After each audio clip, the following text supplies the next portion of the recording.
Guys, so I'm working on a Les Paul right here for an upcoming video, and the neck needs to be glued in. But the problem is that the pocket was wrong, so I needed to reshape it. And the way I figured that out was I measured out the middle on some tape and created basically a place where I could make a center line. Then I measured out and drew out the line where the two body parts meet for the curled maple top, flamed maple top I mean.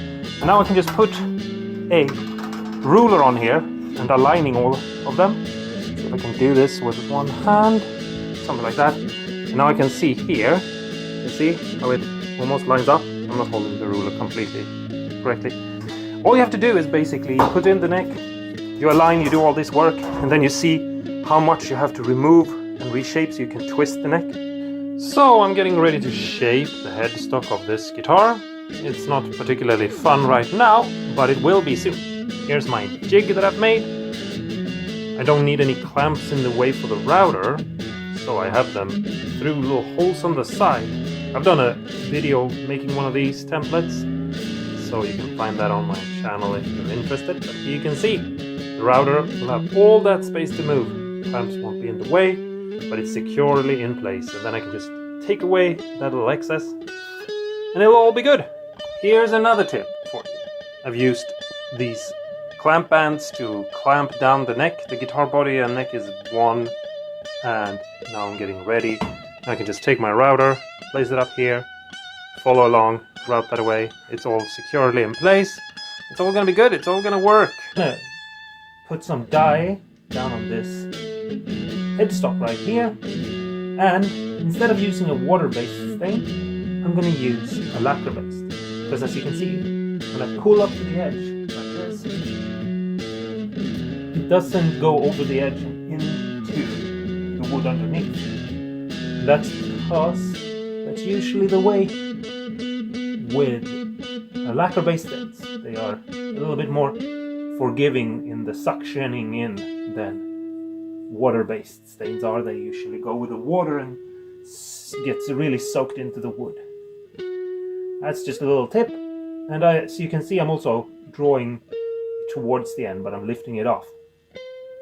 That's also something that I think works really well, and the end will be all nice and neat and clean. Okay, fellow life hackers of doom, if you do something like I just did, which is put on a stain and then you sand it back, you might find it to be kind of bluish if you're using black. So now I'm just adding a thin layer of a dark brown stain, and that's just to combat that bluish effect, because I don't think anyone thinks that's natural and cool. But you know what? You are awesome and cool, and I hope you stay that way. Here I have the headstock now. It's dried and I've sanded it, and it looks a little dull right now, but now I'm going to put on some water-based red stain and just let that soak in, and we'll have this cool effect which you only get when you apply a water stain on top of a oil-based stain. It's like a do it the wrong way but get something cool kind of thing. Yeah, there you have it. So, obviously, depending on what sort of look you're going for, you can keep it looking reddish like this, but I'm going for something that looks natural. So, I'm going to add a yellow stain on top. And I hope you can see how it's all coming alive now as I'm adding this lacquer-based stain on top. And it's sort of just filling it out and giving it more depth and more color to it, and it's turning that reddish dark black thing into something that looks a little bit more natural, sort of brownish tint with a hint of red in it. It's sort of coming alive and it's popping. I hope it looks like it's popping to you. If it's not looking like it's popping right now, don't worry, because we're going to put some finish on top of it and make it look all nice and neat. Alright, I hope you can see the headstock here. Now, I'm gonna put on some finish, and what I'm using is called shellac, and I think that's just the greatest finish you can put on, except for maybe some regular poly lacquer. I mean, I know it's not lacquer, but you know what I mean, something else. Put on whatever you want. Whatever I say, someone is gonna have issues with it. Anyway, I don't know if you can see it. The first layer just sinks straight in. I'm gonna have to leave it for 5 minutes and come back. But hopefully you can see that there is a bit of movement in the wood now. Okay, so here is the guitar right now, and here's the headstock. I just want to show it off a little bit. It's not completely dry yet, but I hope you can see when I move it, there is like a red at some point, and then it looks a little bit more brownish at some point, and it has a little bit of movement. Obviously, it's a very thin veneer. It's not something that I could do about that to make it better, but yeah, looks a little better. It needs to be left to dry, sanded, and then more shellac put on, and go back and forth like that. Jeffrey Chuckle wants to know, have I got a color in mind yet, and have I decided on hardware yet? Yes. Yes, I have. So, I needed to make custom rings for the pickups that I'm going to use for my guitar, and so what I did was I took some pickguard material right here. I made a template by combining a humbucker ring and a p90 cover to just cover up all the little imperfections, that is when you blend the both of them. I cut out it straight with my G-saw, the one over there, and that's just because then I know I'll get 90 degrees and everything. And then I used these two files, the round one and the square one, to just shape it into this shape. And then I used a drill with a countersink to just make that little indentation right there. Then round everything over with a little bit of sandpaper and stuff like that. Alright, so here we have the pickups right now. I think they look pretty good. Now I need to cut out a little bit, as you can see, make them fit. And I'm gonna use a router in a Dremel. That's what I mean. I'm gonna use a Dremel to do so. Just hog away at those kind of looking border things. I don't know what I'm talking about. And just do what I did. It's what I'm doing. So that they fit. Probably could have said that in a better way. But anyway, there's the guitar right now. Alright, so here we have the cavities now after doing a little bit of work on them and putting the pickups in. They have the rings now. It doesn't look particularly nice, I know, but if I put these in, I hope you can see it. I know the angle is a little bit weird, but I can't really hold the camera like a phone in this case at the same time. But I hope you can see it all looks pretty nice. It covers everything up nicely. It will cover it up a little bit better once it's all screwed in place, and I think it's gonna look good. I think this guitar is gonna be a cutie.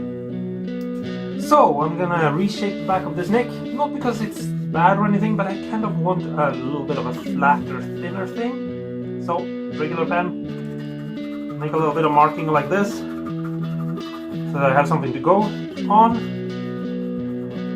Don't have to do too much. Scraper, and just take away. Sometimes I'll use a razor blade to thin it out. Just go up and down like this. I'll sometimes use more aggressive tools, but I honestly feel like I like this neck, and I kind of just want something a little bit different. I don't want to overdo it. I don't want to do something super complicated. Just a little bit of reshaping. After scraping the neck and getting it down to where I want it, I'm off to sandpapering, sanding it. I'm going from 80 grit to take the bulk off all the way up to 400. So it's gonna take a while. So while I sit here, you need to write me some encouraging words of wisdom, and I'll just let the sandpaper form after the neck, like so, and I'll just sand it. Some areas are just a little bit harder to get to when it comes to sanding, and it can hurt your hands having to like press in paper and things like that. So get a little bit of a dowel, a rod, something. Take your sandpaper, hold it up against it, like a little neat thing like this, and then you can just go like this. And just sand. And smooth everything out. And just roll the paper over the area like this. And you know, before you know it, you'll be done. Oh, some of you might have noticed that I'm doing some work on this guitar that is kind of a weird finish sort of thing. That's what we're going with on this guitar. Now, so the next step, and I don't know if I can explain it, but the next part is you take some vinegar and you put it together with some rust, you know, rusty nails or something, and you create this weird mixture, and then we're just gonna put that on the guitar, like so. And we'll put it everywhere except for, obviously, the headstock that we just finished painting. And we're gonna do that. And come back once it's dried, and I've applied it like 3 times. Because once will not be enough. We'll have to do it. We'll have to come back to it after a couple of hours and do it again, and then do it again. So here is the guitar right now, and the top looks nice, and the back is all grey. And what we're gonna do is now, after sanding it to 200 all over, we're gonna sand it more later, but now what we're gonna do is we're gonna go around with a pencil and seal in that grey vinegar look all around with a little bit of shellac. And I hope you can see what I'm doing. I'm being careful not to get it on the front of the headstock, because I've already done that, and I'm also going to be careful around the binding. So, as you can see here, I'm going like that, and then here I'll just go up to the binding and apply and work my way in, like so. You see how I'm doing that? See it right here, maybe a little bit as well. Work my way in on the side, and I'll be back once that has dried. I want to explain now real quickly just this thing that I'm doing. So I've made the guitar basically grey, and if I put some finish on it, you see that we'll get a really nice, you know, it comes alive with the finish. I mean, that's probably not something new for most of you, but you can see we're getting this sort of brown, silvery sort of thing going, or at least I hope you can see that it looks a little, the red is taken out of the mahogany basically through we making the wood grey first, and that gives us a better platform to work with different paint to create a undercoat or whatever you want to call it to make this what we want it to be, which we're going to work on later. And you'll see as I put paint on this guitar, or dye, if that's what we're working on in this instant, we will be able to control that a lot easier, because it's like when you're painting on a canvas. If the canvas is already red, then you will have certain things you can do that you can't do, and you will also have certain things possible for you that wouldn't be possible otherwise. So it goes both ways. For what I'm going to do, having a white canvas, or as close to white as it can naturally be, will work in my favor for what I want to do. So that's why I first used the vinegar to chemically make it as grey as I could. I hope you can see how nice that looks. Move it a little bit. Left for Earth 2. What was the inspiration for the build? What made you choose to build this specific guitar? Well, 2 things.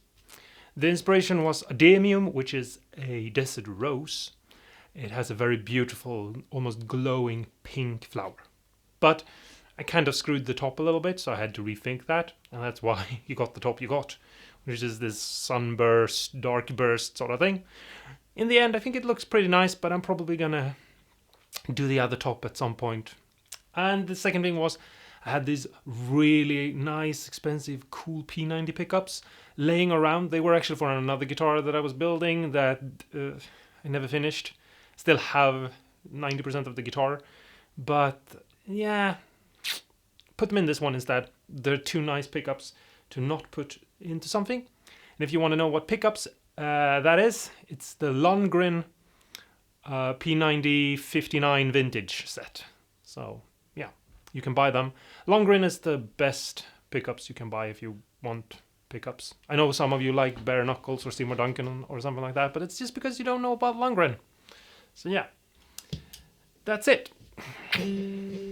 Alright, so now it's time for the big experiment with the finish that is this guitar. I'm gonna take some of this, which is shellac, and mix it together with some of this dye stain that I have right here. It's lacquer stain. Put it in a little container here, and now I can manage to open this and drop it. We're gonna continue the work, but we'll have a base for this to lie on top of. I hope you can see what I'm doing. I feel like the camera is slowly slanting down. And then we're gonna bring back a sort of golden brown into this guitar. And yeah, we're just gonna brush thin layers on, one coat at the time. Oh, it's going over. I hope it's not messing up the front, because I've been very careful not to get it on the front. But I might, now that I'm recording, ruin everything. Anyway, I'm gonna do this a couple of times and then I'll be back and we'll take a look at it. Once we have maybe 5 layers on it, we've built up this dark stain a little bit. And I'm gonna do it all over the guitar. Hey guys, so I'm not 100% happy with the work that I've done here. It's a little blotchy, I don't know if you can tell, but yeah, it's not bad, but I kind of want it to be 100% good. So I'm gonna continue the work, but I'm gonna use this spray gun instead. I'm gonna load this up with some of the lacquer and some of the dye, and I'm just gonna go back and forth like this. I'm gonna hit it from the back like this, and hopefully this paint will help preventing it to get onto the top. I have a little mishaps here and there. I don't know if you can see it, but for example right there.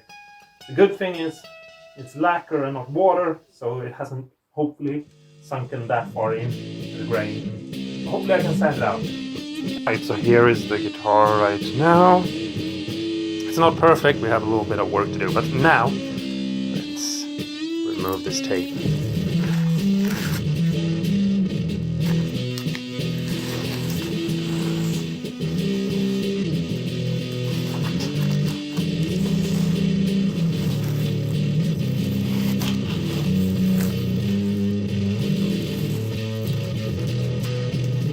There you go. Ah, it's stuck on me. Also, we'll take it. There we have it now. That's the front. Needs a little bit of cleanup. Here's the back. Needs a little bit of cleanup.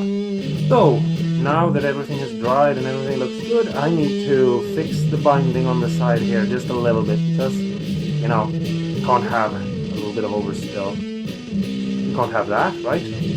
So, I'm taking a razor blade, and there are many ways you can do this. You can make a little clamp thing that, you know, you adjust so that only the amount you need sticks out. You can pinch it with your fingers like I'm doing here. Yeah, there are probably more reasons, but what I'm going with is just pinching my fingers so that as I move up to the binding, I can't really go on beyond that.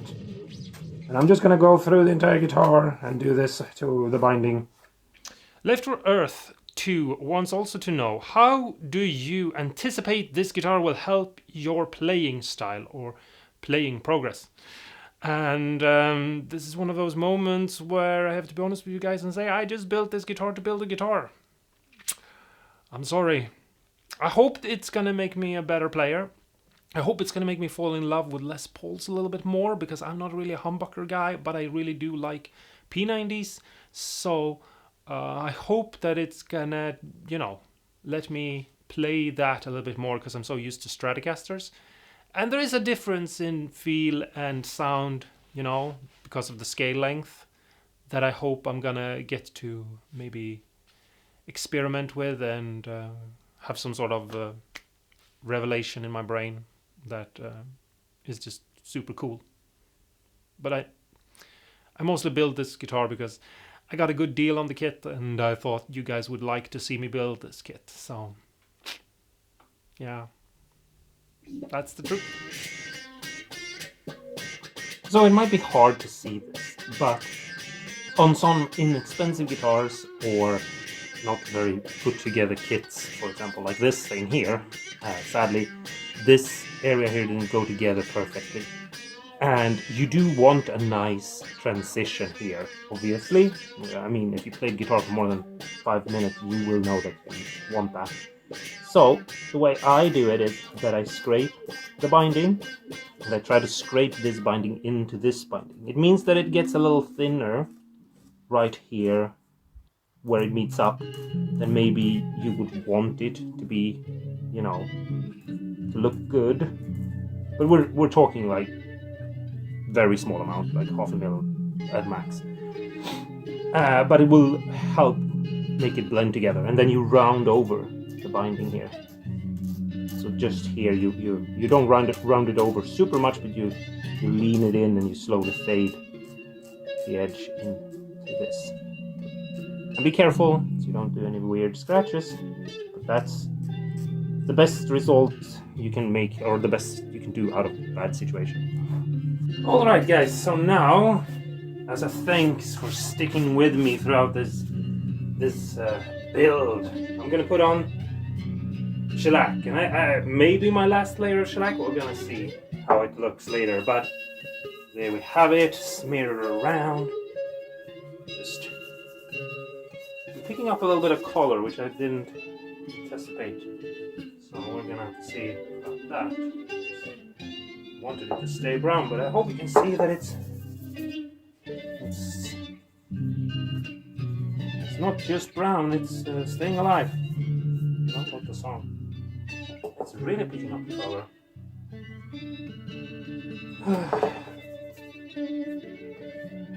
Maybe I'm being too rough with it. So I had a weird chemical reaction. I have no idea what happened, but as you can see, it looks so weird. I also ruined my finger in the process. But yeah, I had some weird chemical reaction. I have never had that before. This has worked every other time I've done it. But this time, for some reason, it didn't. I don't know. It could be that I'm trying out a new shellac and that there is something different about that than the other one. I don't think it is, because it's supposed to be the same, but I don't know. Anyway, I need to strip this back all the way. Might even have to apply the vinegar thing and just redo everything from the beginning. So, if there are no YouTube shorts in a while, it's because I have to redo all the work. And I don't know if I have enough backlog to catch up with myself, basically. But anyway, I am super sad and super mad and really annoyed. Hey guys, and welcome back, or something. Anyway, here is the guitar now.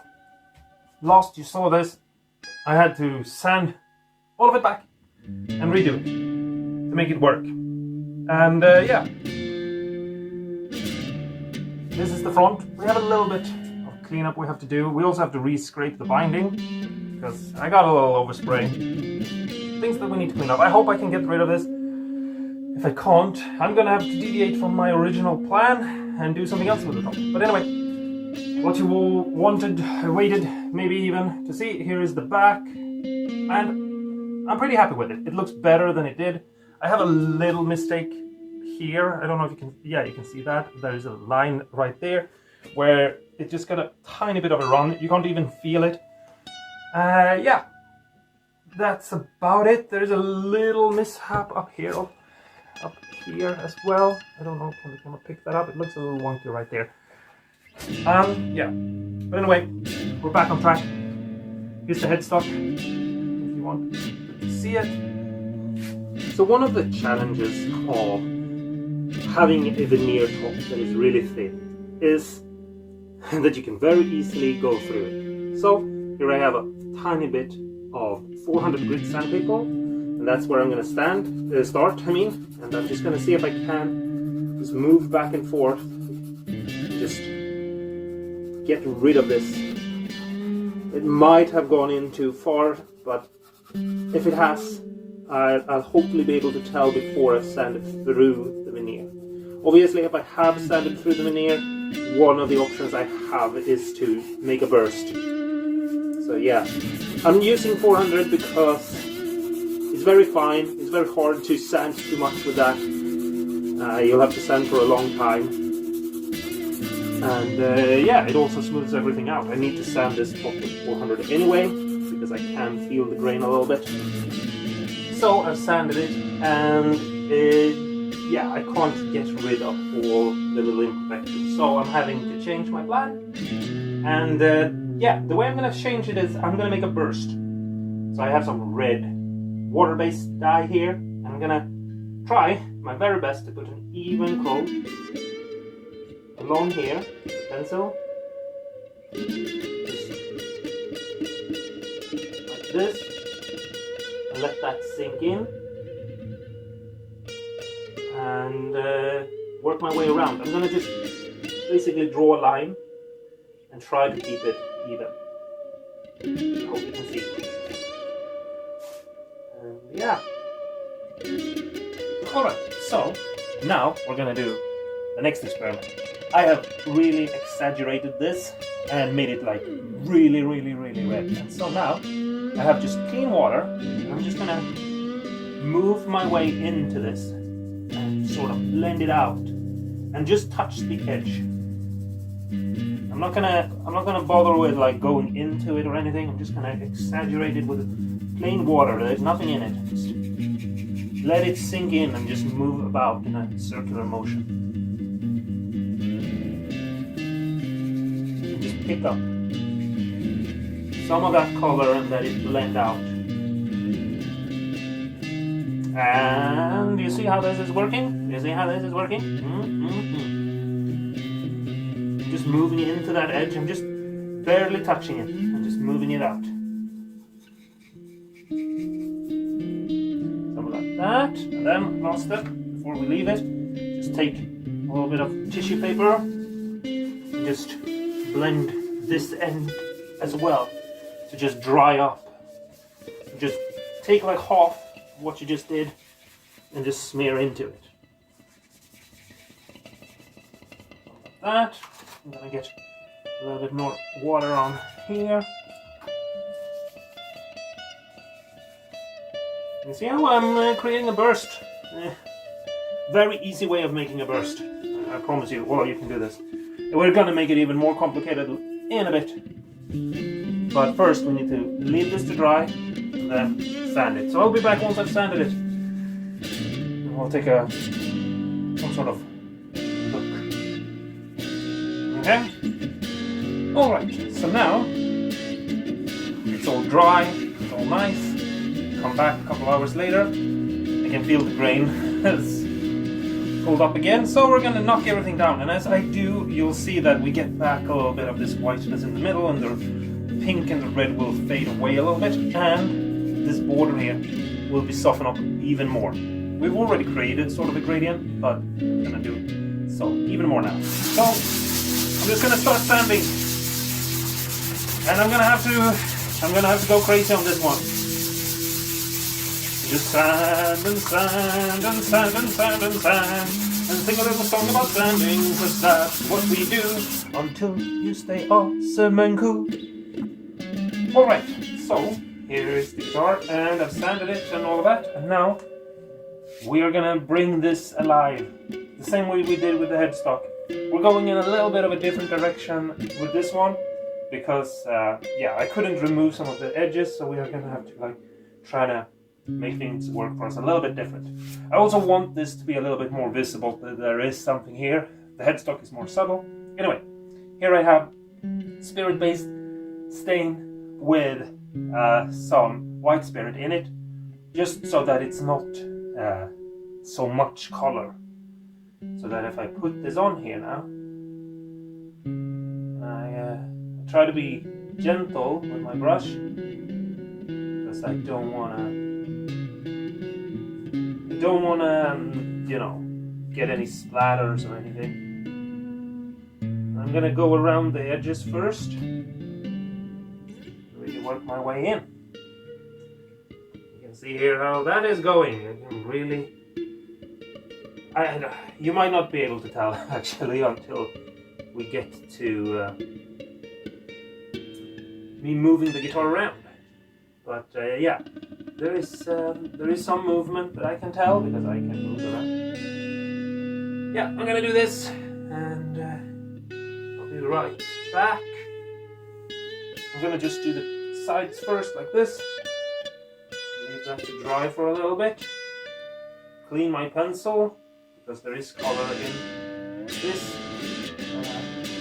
The red color, picking up a little bit of the red. So, now, let's see. I take some more, add it in, work my way down.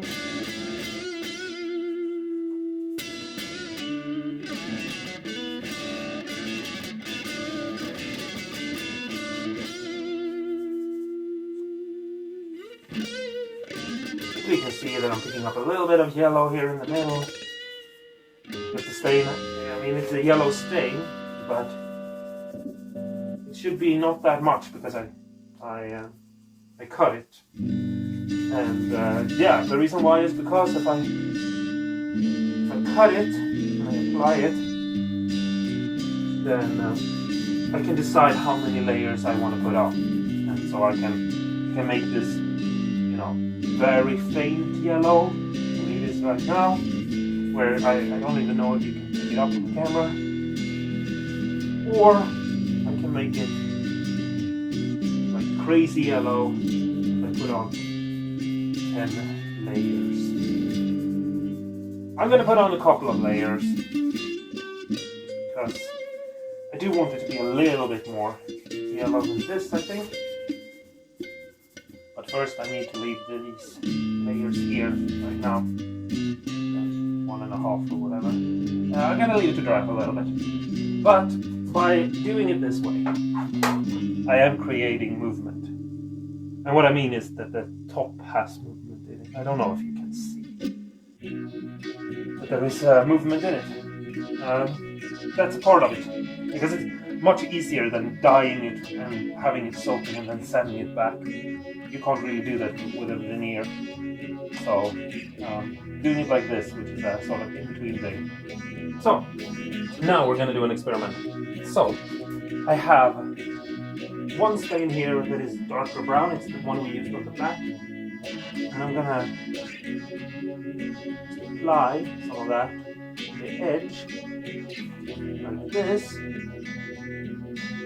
And just exaggerate the edge here a little bit.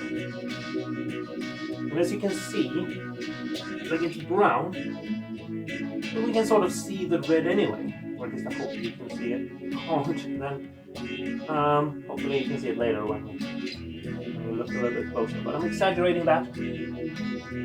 Switching to another pencil, dipping it in the old finish and murking up the edge.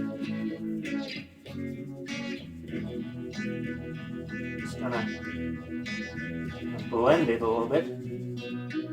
Then I'm gonna go back and buy more of this one.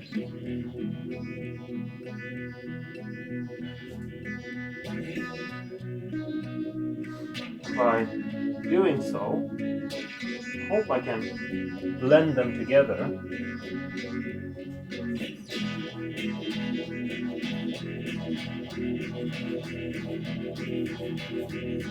Create gradient.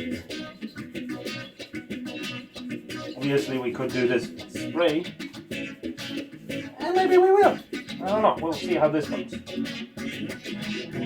But anyway, I'm gonna work on this, going back and forth, and blending the two colors together until I'm happy. Guys, so here is the headstock. I don't know if you can see any movement in it, but anyway, and here's the neck, nice piece of wood, and here's the body. And I hope you can tell that there is a little bit of movement in it. Still, but there is like a, yeah, there you go. It's not completely done yet, but it looks quite nice. So yeah. Okay guys, so now I'm gonna spray the front of the guitar, the top. And I'm doing it with shellac, just like I did before, because I was picking up color when I was rubbing it on. I still haven't really figured out why that was happening, but because it's never happened that way before. But I'm gonna spray, so I'll show you a little bit about it. Here I have my spray gun. Just gonna pour a little bit of it in here. Something like that maybe. Put this one on. And put this one on as well. And now we're just gonna rock. I have masked off. I have masked it off. I have air flowing that way with a filtration system or whatever it's called.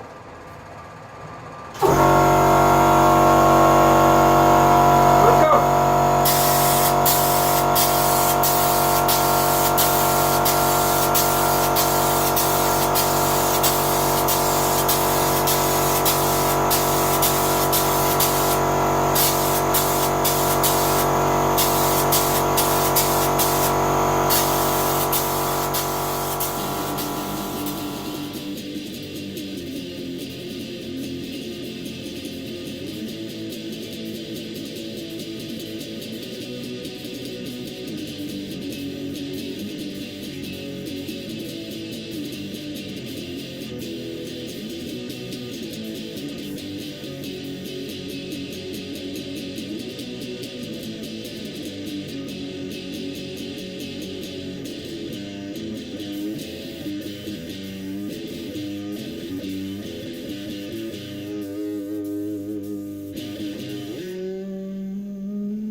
There you go. And some tissue.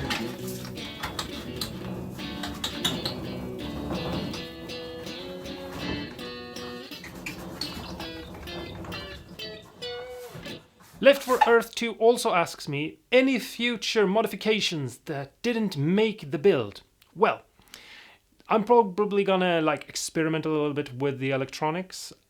Keep in mind, most of the things have already been replaced on the guitar. I basically only kept the bridge and the tailpiece, I think, and some pots, but that was just because I didn't really have any pots at hand right now. So yeah, maybe the pots and some extra modifications, maybe a phase switch or a kill switch or something like that. I don't know, we'll see what happens. The one thing that I'm pretty sure of is the frets. I'm most likely going to pull all the frets and reinstall them because they weren't that well installed. Whoever did this before me made a kind of sloppy job. So I think I'm going to, most likely the first mod I'm going to make, if any mod, well, maybe not the first one, but at some point I'm going to definitely replace the frets. Maybe for jumbo stainless steel, I don't know. We'll see what happens. It plays fine right now. I don't have any real issues except, I know that they are a little bit wonky. So as they get thinner and as they get played down and as I have to go back and re-crown and re-level and all of that, they are going to become an issue because they're not really seated in the neck properly, and unfortunately they're covered in super glue, so I can't really do much in form of tapping them. I tried tapping them a little bit, didn't work as well as I wished. So yeah, at some point I'm going to have to pull all the frets and put in new ones and take off the binding and do all of that proper. But thank you for the questions. It's always nice to hear the questions. It's one of the reasons why I make these videos. Yeah, thank you. Okay guys, so we're done with the body now. I hope you can see. Whoa, it's a somewhat glossy vintage look to the whole thing. And here's the headstock. Everything is shellac, there's nothing else except for, you know, a little bit of dye and stuff. The neck is a little bit thinner in color, but I really like the look. Let me know what you think. Alright guys, so I've already drilled the hole because I filmed this and everything crashed and I have to redo it and pretend this is the first time around. So, this kit came with this template. You're supposed to put it like this, match it up with the center line, which I have, you know, remade because I had to tilt the neck and redo the pocket so that it would actually be the center line of the body and not just some made up thing. Anyway, you take them all like this, you poke in those marks there, and then you can drill those out. Now, over here in the back I have a pillar drill, but I can't use it because if I try to, I will not fit this body in there. So, I made this little template, super easy. There's a bigger hole on the back because that will let the template move a little bit. Don't have time for that in this video. Anyway, you take this, you match it up with the hole, and you just drill a tiny little marker. Just drill down a mil. Then you take this, put your drill through into that hole, and as I did in the other video that you didn't see, I press on the longer side, which will make the template lie flat on the center line. And because I drilled this on the pillar drill, this is now straight and it pokes out 90 degrees from the center line. I hope that makes sense. We need to enlarge these holes enough so that we can put these through. Now, the measurement you need is the top here, not where you can see these little lines, because those are supposed to dig into the wood. So that's the size right there. For me, right here, we are at about 10.2 mil. But before we do that, we need to take a long, this is not a very long, I have longer ones, but they are kind of hard to find. We need a long 2.5 mil drill bit that we're going to drill from this hole at an angle, like so, into this cavity so we can put in a ground wire. The reason why we do that before we enlarge the hole, this is an 8 mil and it needs to go to 10.5 almost. And the reason why we do that before is because it's very easy. If you look closely here, come here, you'll see I got a little ding right there. Hope you can see it. Or, I mean, I don't hope you can see it, but there it is, a little mark. It will disappear once we enlarge it, because we're going to enlarge it by 2 mils. That is roughly 2 mils. It's going to be all good. Right guys, so here is the guitar right now. I think it looks rather nice, but I also feel like this looks kind of vintage. So I'm going to steal the tuners, well, from this guitar, because they're pretty nice. And the ones that this kit came with, they're not as good as those, but they look more modern. So I need to fix these holes. The way I'm doing it is I'm taking a regular one of these wooden dowels that you use in woodworking to plug things together. I cut it down to my 15 mils and I drill the center hole in them, and now I'm gonna just glue them in, and I'm gonna then re-drill the holes to the right size. I made this little template here. It's just, I drilled a 10 mil and knew that it would be, with the pillar drill, it would be, you know, 90 degrees. And then I measured out the middle with one of my tools that I've made. I have a guitar builder's life hack showing you how to make one of these. It helps me center anything or everything, and I just drilled a center hole with a 2.5 mil. Now I'm going to glue them in and leave them to dry, and then I'm going to enlarge them. You don't want to drill these to the right size before they're glued in, because if you do that, you'll destroy them. So yeah, here's the guitar again. Let me know what you think in the comments below. So here we have the end of the binding, and as you can see, it's kind of weird and wonky. I don't know. I'm gonna try to fix it by replacing it. So I'm gonna see if I can get it off. Which yeah, there it went. I'm gonna cut this ends off as well. Just trying to cut down without touching the lacquer on the sides. Like that. I used this tool right here, but you can use anything. Okay, so here I have, because it's a little weird looking right there. I don't know what happened there. Anyway, sanding block, regular for frets. For fretboards. 16. I'm just gonna hold it up like this and just eat my way into the neck. It shouldn't be that far, and I shouldn't have to do that much. And then I'm just gonna glue on a new piece of binding. Because I have a piece here somewhere. So yeah, I'm gonna sand like this. Time to cut off this excess binding and make it look nice. I put a feeler gauge in as close as I can. I line up with the binding on the sides with a razor blade, and I cut straight down as close to 90 degrees as I can do. There we have that. And now we do the other side. Same, line up, cut straight down. Try to do it as neat as you can. If you can make it in one go, that's good. We have it. And this is just in there so that we don't cut straight down into our finish. This is a gouge, you can tell, because it's curved. And I'm just gonna slowly try to just cut this down on the sides so that it matches the radius. Take small pieces and go slow. You can move it across and try to match it up. And yeah, just careful. I had a guitar that I made a while back, a Les Paul Junior, actually, and on it I put a little thing. And so I have another thing that I found, because I actually really liked that little dragon thing.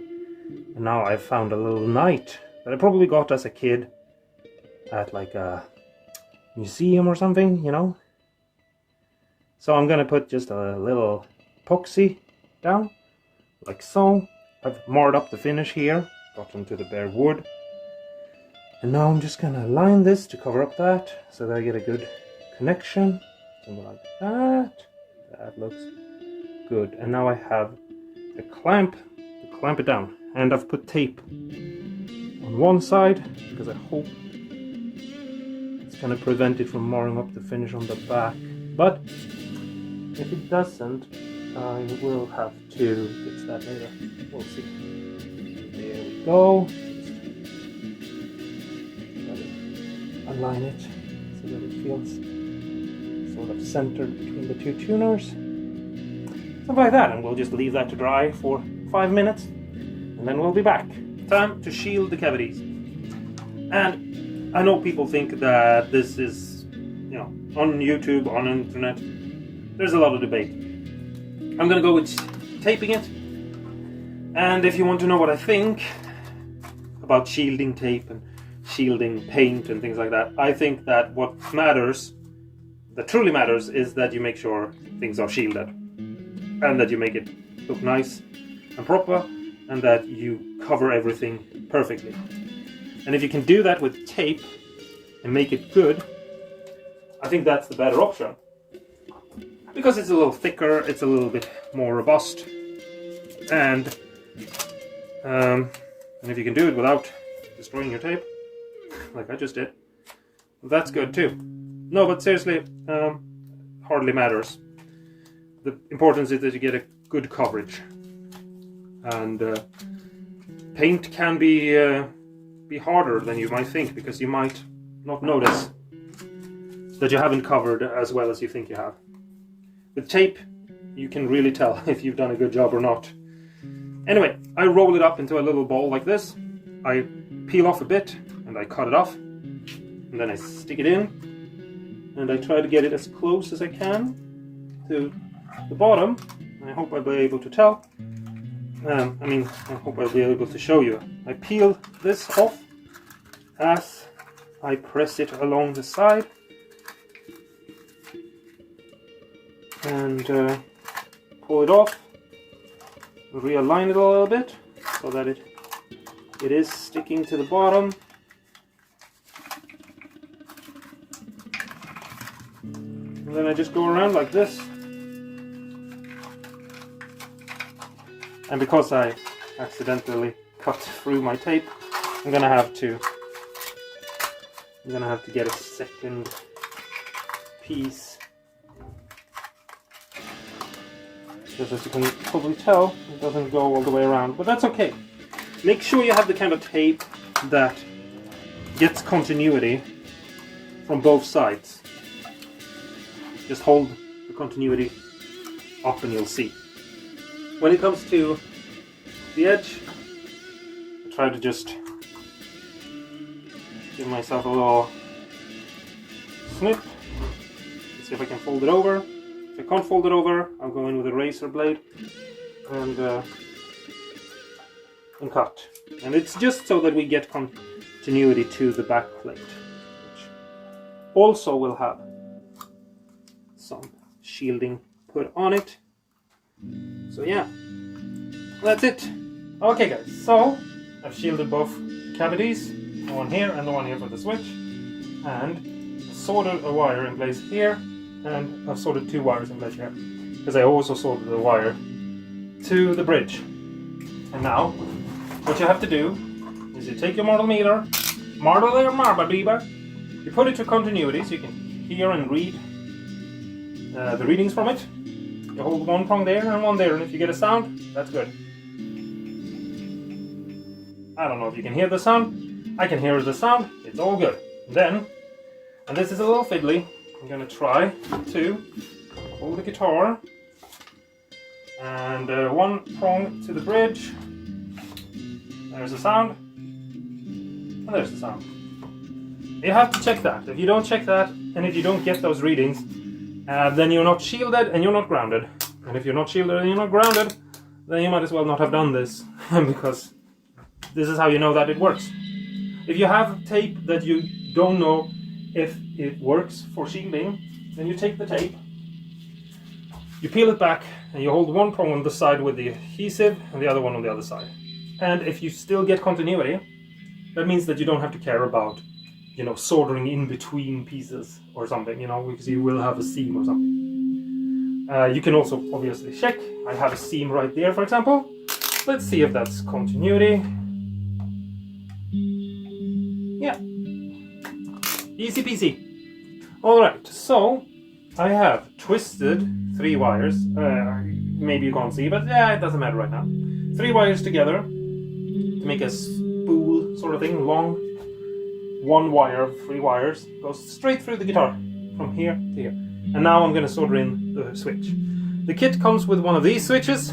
Very simple. When it's in the middle, both those legs are connected to the middle. And when it's like that, those 2 legs are connected. And when it's like that, those 2 are connected. Regular. I've made videos showing you this.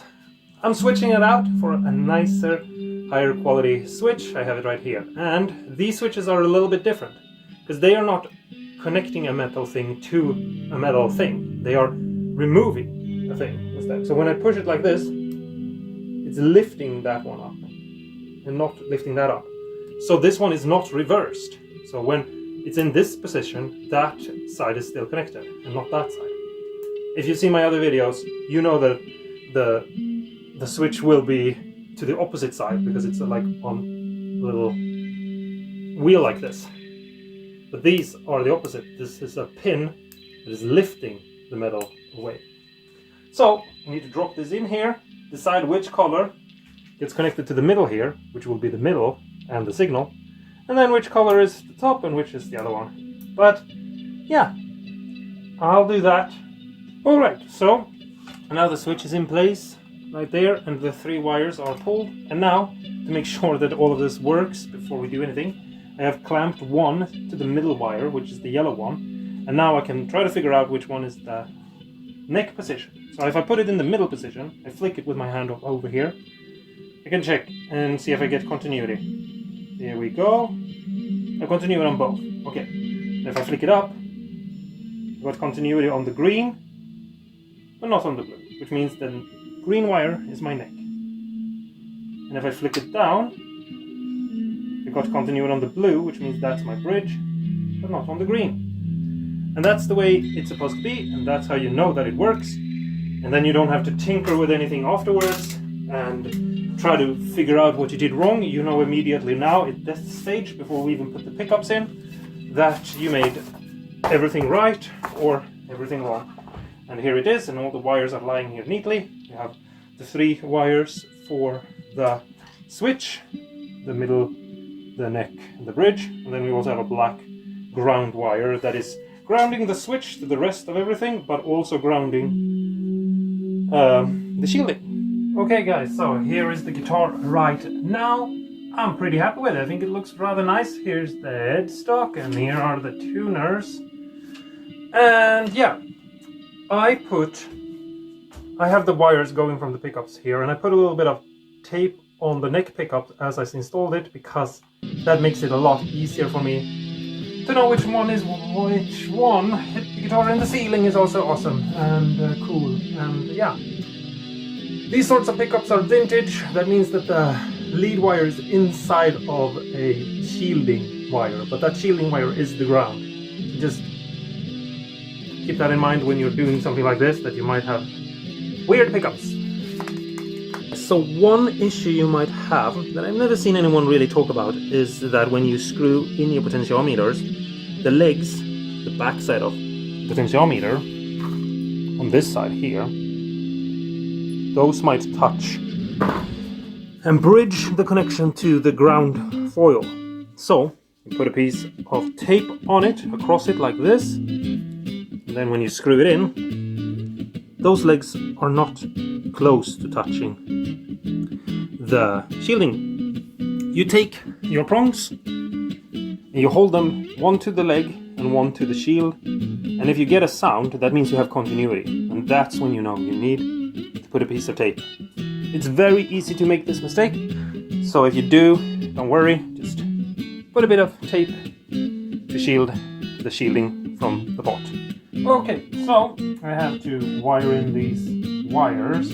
Now, you can leave them pretty long if you want to, but I kind of like to try to, whenever I'm doing things like this, to neaten things up. So I try to pull these wires back and expose the raw wire that is in here. It's a little fiddly to film and show, especially on a phone, but there we have a little bit of that, and I bring my soldering close, and my soldering iron, and I melt this into this wire and get a good connection. Now I'm going to put this wire through the first leg, seen from the back,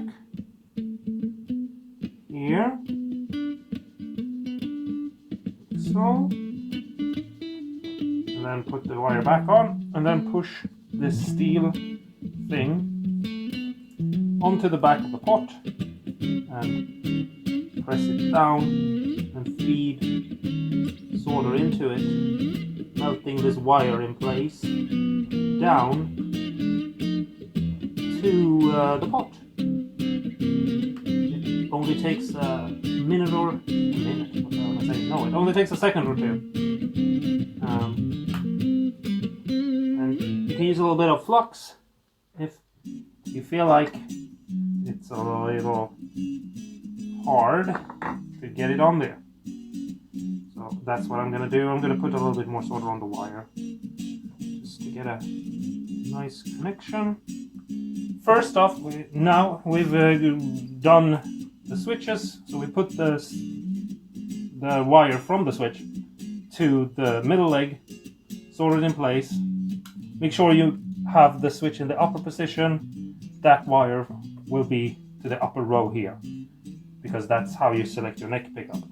Then take the last leg and we bend it back, and we just make sure we get a solder connection between the back of the pot and that leg. And that's how we get the ground connection, so that when we move that pot, we're basically turning into ground, which is lowering the volume.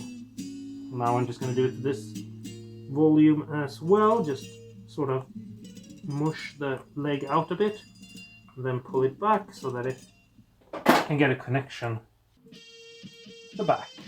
Okay guys, so as a fun experiment, I've taken the last bit of wire that I had from the vintage pickups and I've sorted that as my wires from the jack.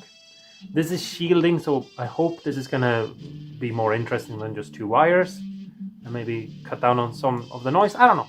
Anyway, that shielding is also the ground, so it goes to the middle leg, that is like the ring there, and then the other one is the lead. I've also sorted this together, just some solder so that it's solid. And now I'm gonna put this into the guitar. Wish me luck. Guys, so here is the guitar right now. I hope you like it just as much as I do. Here's the headstock with the little knight. I hope you like him too, because he really likes you. Anyway, here is the back. The only thing left really here is that we need new ones of these, because these don't fit. I don't know what guitar they're for, but it's not this one. Anyway, here are the electronics, and I just quickly want to explain why it looks like this. So, I don't really use the volumes on a Les Paul style guitar. I either turn the volume on or I don't, which is off. I used tone pots a lot because, you know, that's what I do when I play guitar. So I've only one big, and I have this not connected to anything. And that's because I want to experiment with having a guitar that doesn't have a tone at all and see what happens. And I'm thinking, bridge pickup, no tone, just like a Strat. You know I love Strats. So, yeah. Next thing to do is we need to make a bow nut, because we might as well have something that actually works. Okay, so time for a nut. I made this nut out of some bone that I had laying around. And I know I always keep saying this, but it's really easy to make a nut. It's not hard. There are so many like mystical, this is, you know, super blah blah blah. No, it's just a piece of bone. It's all you need. You don't need anything else. Bone is the best material. All you need to do is make sure you make cuts that are straight. Sand is up to 400. You know, the only thing maybe is that I don't sand the underside, so that I will be able to glue it in one rough area to another, like so. And then, you know, it's gonna be good. If you can press fit it into place, I think that's the best, because then it's easy to remove. If you can't, glue it down a little bit. If you can use something like wood glue or something to hold it in place, that's better. But if you're like me and you are in a rush, a dab of super glue, just a tiny little bead, is gonna be enough. Okay? Don't have to overthink it. It's not hard. I'm just gonna put a tiny dab here, you know, like big enough as the head of a needle or something, you know, just a very tiny amount. And then a tiny bit on the fret end as well. Just hold it in place. Find the edges lined up. Hold it with your thumb. You're good to go. It's really easy. And if you know, use recycled bones, like a piece of bone, the ones I've shown you in other videos, I get like 20 nuts out of those. Anyway, that's my ramble for right now anyway. I'll be back real soon once this super glue has been drying for 60 years. Okay guys, so I want to demystify cutting a knot just a little bit, hopefully to make you want to try this yourself. So, I have a split pen, and yeah, easy to make too. I put some tape on it just because I don't want to dirty up my frets. I just move this across like this. You can't see this side, but that's not super important right now. That gives you the height of the frets, and you know to not cut deeper than that. Then you go in as far as you want to, a mil or two or whatever it is, on both sides to align where you want your E strings. You can make this one a little bit further in, for example, if you are thinking about the thickness of the string that you're going to use. You don't have to do that if you don't want to. You can keep it the same on both sides, as long as you go in a bit that is, you know, not too close to the edge, because you do want a little bit of room. Then you mark out those two areas, wherever they are, and then you start dividing and just making out the space even for the other strings in between. And then you don't make a 90-degree line to cut. You take that measurement and push it up to the outside of the tuner, like so. Now obviously you should use a thin ruler for this, but I couldn't find mine. I'll have to look somewhere. Then you draw out that line, and you have a perfect line to this side of the frets, marking of spacing, and it will be a little bit slanted. The two in the middle here, the G and the D string, will look most like they're straight. The other ones will look a little slanted. And then you can just cut the right-sized slot. You cut down towards the tuner. So it will be higher on this side and lower on this side, because you're cutting it at an angle towards the tuner. Super simple and easy thing. And if you do it right, you will have a nut that, you know, keeps the guitar in tune and everything works fine. And you don't have to mess about it more than that. Anyway, I hope this helped, and I'll see you once I've actually done everything I just told you to do. But yeah. Alright, so here is the guitar, and the nut has been cut. I'm pretty happy with them at the moment. I think I have the right depth, and I think I have the angle right, and I think I have the thickness for the right string and the right place. Possibly that the B and the A are in... No, I'm just joking. Anyway, imagine if I did that. Holy crap. Well, then it's just pop it off, bin it, and get a new one. Anyway, before I put strings on this guitar, we're not really there yet where we're going to put strings on it, but before I do, I want to just check my nut. I have this little tool that I've made. I've shown it before, both in other videos, but also in my Guitar Builder's Life Hack. It's just a stick with a string on it, so I can unravel it long enough to check things. So I put it to the tuner, just cross the tuner, like so, into the slot, and on the slot on the bridge. And I can just look across. I don't know if you can see it, but that looks right. It looks like everything is just one straight line. And then I do the same here. Obviously this line is going to be a little bowed off the nut because the tuner's is a little to the side. That looks right. And then this looks right. And the height looks right as well. And come on. And there. And I check everything when I do this. I check the alignment with the tuner, with the nut with the bridge, and the pickups with the string. And the reason why I do this with this is because it's easier to see than a string, and also I don't have to pull this at the incredible amount of tension that I need for a string. And then the last one. In and in. And that looks good too. I think we're golden. I think we're ready for strings. So here we have the frets end. We're almost done with the guitar, but the frets aren't perfect, so we need to do something about it. Now, one thing is, when I move my fingers across like this, I can feel the fret ends a little bit. Now, it's not because they are sprouting out, it's because the corners are sharp, and so I can feel them. Usually when you have binded necks, you don't really have a sprout issue. It can still happen, but usually if it does, you'll have more issues because the binding will come along with the sprouting. So yeah, anyway, what you need to do is you need a file. I have this file that I've made myself, shown you before, and you don't need anything fancy, you don't need anything special. There are tools you can buy. You don't have to do that. What you need is a file that has a smooth edge. So you can run your finger like this and you don't feel anything. And you just come up to the corners and you just knock them back like this. A couple of strokes on each side. And you don't need to do more than that. Just a little bit to just knock that edge. And I don't know if you can see the difference because the camera is far away. But it's just a little difference between those two. And you can feel it. Just smooth them over a little bit. And you're good to go. I'm going to do that to all the frets on this side. And then on this side as well.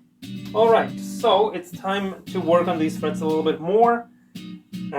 They were either not completely correctly installed the right way, or they have been sprouting a little bit. It's hard to tell. This kit is old. Yeah. Anyway, what you need to do is you need to hammer them back. Now, you can see here I have a hollowed out little piece of wood that I can use as a support for under the frets. So I'll put that under the fret that I want to work on, then I'll take my hammer and I'll just tap it back, like so. If it doesn't go in, I'll hit it a little bit harder, and I'll just work my way up, hitting a little bit harder until I find the hardness of my hit that I need to achieve in order to seat them correctly. And I'll go through all of these because they all need a little bit of love, and I'll make sure I always work over this. So I'll just move the guitar so that this is always over. Anyway, yeah, other than that, hammer, I'm going to use this one. It's a new tool for me that I'm trying out, but it doesn't matter what you use as long as what you use is softer than the fret. So depending on what kind of fret you're using, you know, adapt to that, basically. But that's it. I'll be back once I've made sure all the frets are in their right place and they're sitting securely, securely there. Okay guys, so I'm back. I was going to film this yesterday, but I started listening to The Cure, and I just went on a beautiful journey listening to all their albums, and I just forgot what I was doing, and I just ended up doing that instead. But I'm back today, and we're leveling the frets. I'm going to use this to do so. It's just an old beam that I've cut up and made the right size. As long as it's flat, it doesn't matter what you use. You can even take a fine-toothed one of these files, bend the handle back, make your own little tool. I've shown you these sort of things before. Now I'm just gonna rock it back and forth like that until everything looks nice. I have colored in, so yeah, once the paint is gone, you know you're sorted. Everything is good, everything is done, everything is nice. If you want to know how I did the round over, I just took my file that I have here somewhere, this one, and I just filed on both sides. Sort of rounded them over a little bit, you know, keeping the line in the middle, shortening it in. And then I just smooth everything out with the tool I have, instead of wrapping it around my finger. Anyway, that's not a part of this, excuse me. What we're doing now is we're going to buff these frets and make them more shiny. I don't know if you can tell, but they're pretty dull right now. And so, I have this wheel, and I put a little bit of compound on it. Buffing compound, and now I just press this in. And it's much easier than a Dremel and a tiny little wheel. This goes faster, it takes seconds.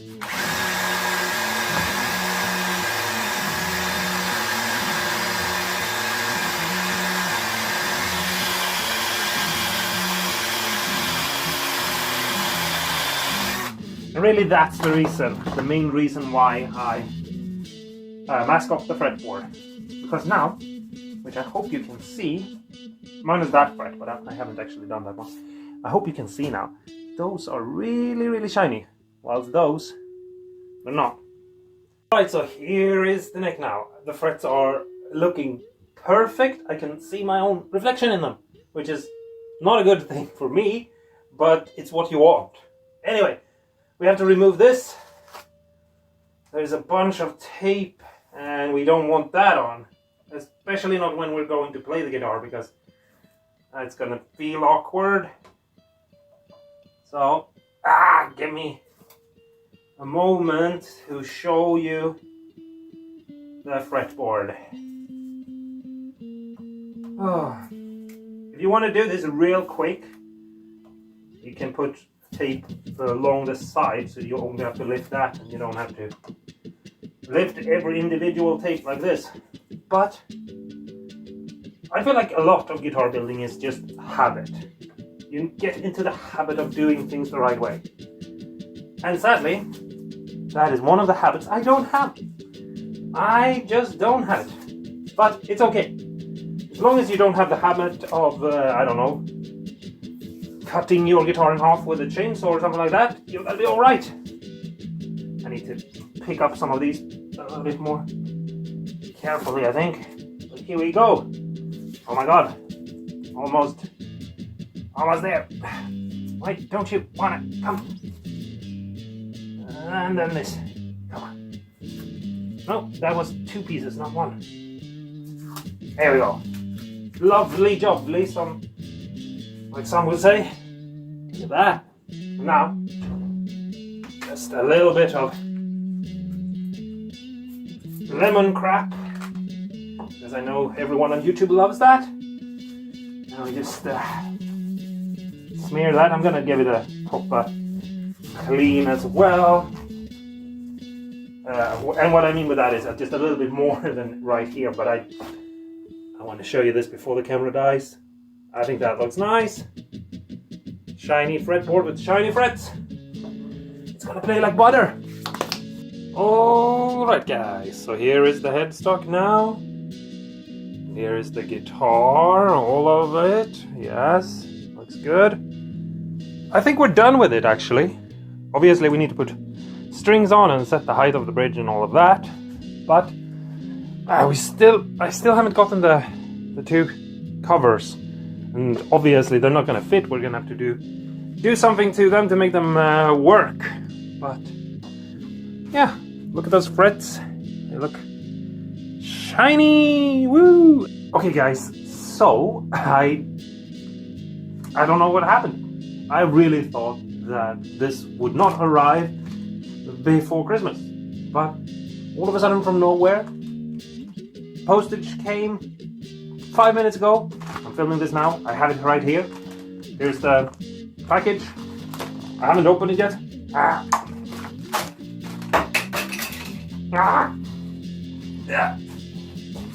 God damn it! Dropping everything. Okay, let's see. Do they fit? That one. Ooh, it's a hair too small, but I think we can make it work. How about this one? Ooh, this one we'll have to reshape it. Oh, we might not even get it to work. It's a little bit crazy angle. I'm gonna show you how to do that, and we'll see if we can make it work. But anyway, that one we can just screw into place. I think we can make that work.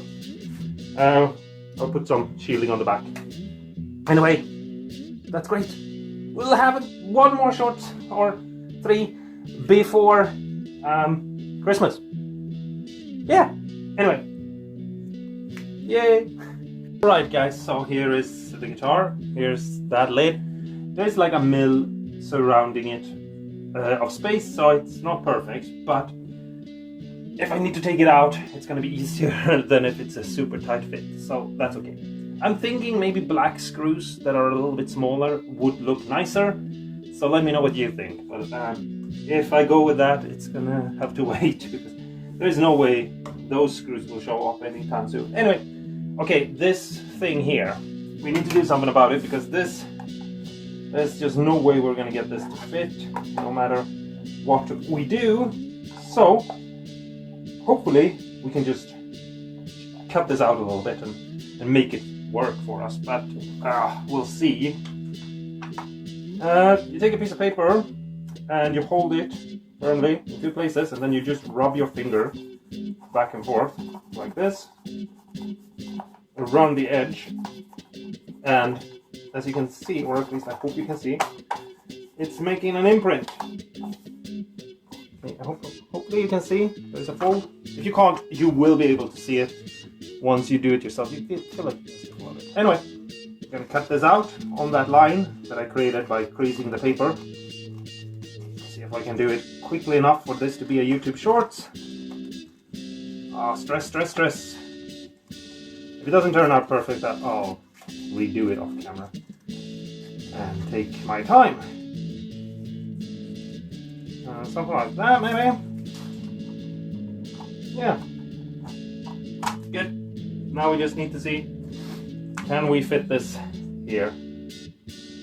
I think we can, actually, yeah.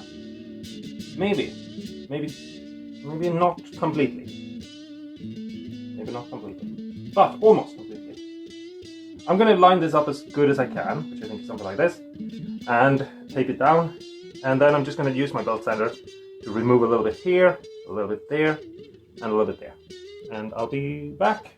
Okay guys, so here is the guitar right now. I have modified this and fitted it, and you can probably tell that it's a little wonky, it doesn't fit perfectly, we have a little weird gap.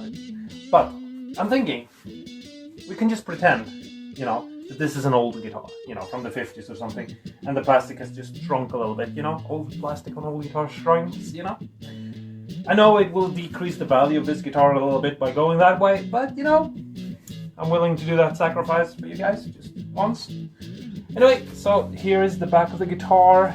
Whoom. And here is the front of the guitar.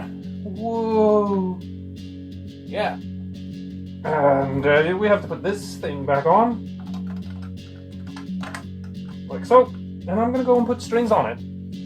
And go celebrate Christmas, because they're waiting for me upstairs. So I need to leave the basement, which is my favorite place.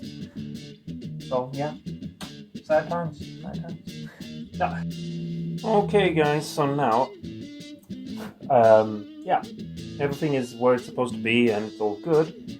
And I'm just gonna fine tune the nut just a little bit. And the way I like to do it is I press on it and I feel just how hard it is to get it down. And I just feel like there's a little wiggle in it. So I'll just unscrew it a little bit. And I'll just come in here and just cut down just a little bit. So I'll pop this back in, give it a little tune real quick, and it'll just press it like this. And I can just feel that, oh, you know, it's not much.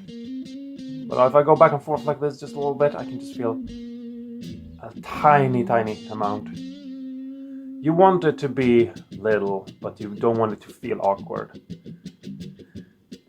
I think that that's the best way to set up a nut. I know that there are people that do a bunch of measurements and things like that, but if you just press it like this, you can just feel it. If you've played guitar for, you know, many years, which you should have been doing if you're gonna like do setups and work on guitars, then you will just feel what is real or what is right. I mean, you'll just feel what is right. So yeah, do that way. That'll be great. Okay, my phone doesn't want to cooperate, but the way I found this place for the hole was pretty easy. I just try to figure out where the curvature starts so that I don't drill into the curvature right here, because then the button will sit at the slope and fall off. It will pull itself off with the weight of the body.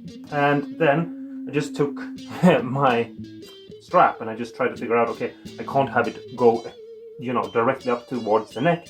I have to have a little bit of wiggle room. So basically, where's the spot that gives me a little bit of, you know, space, so this doesn't go into the neck, but also before the slope starts. And for me, it's right there.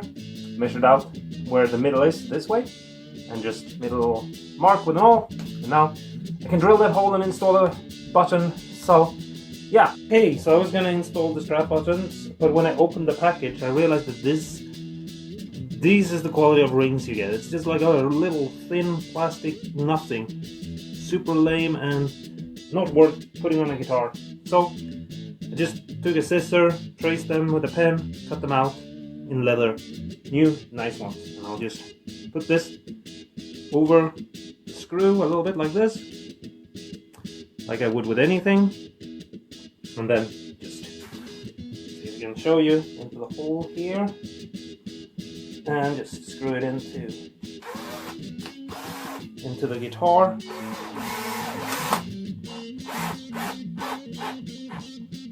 Like so.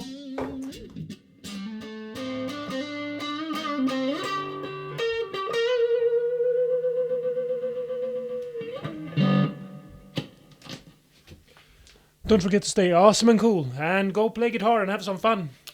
Here's my new guitar.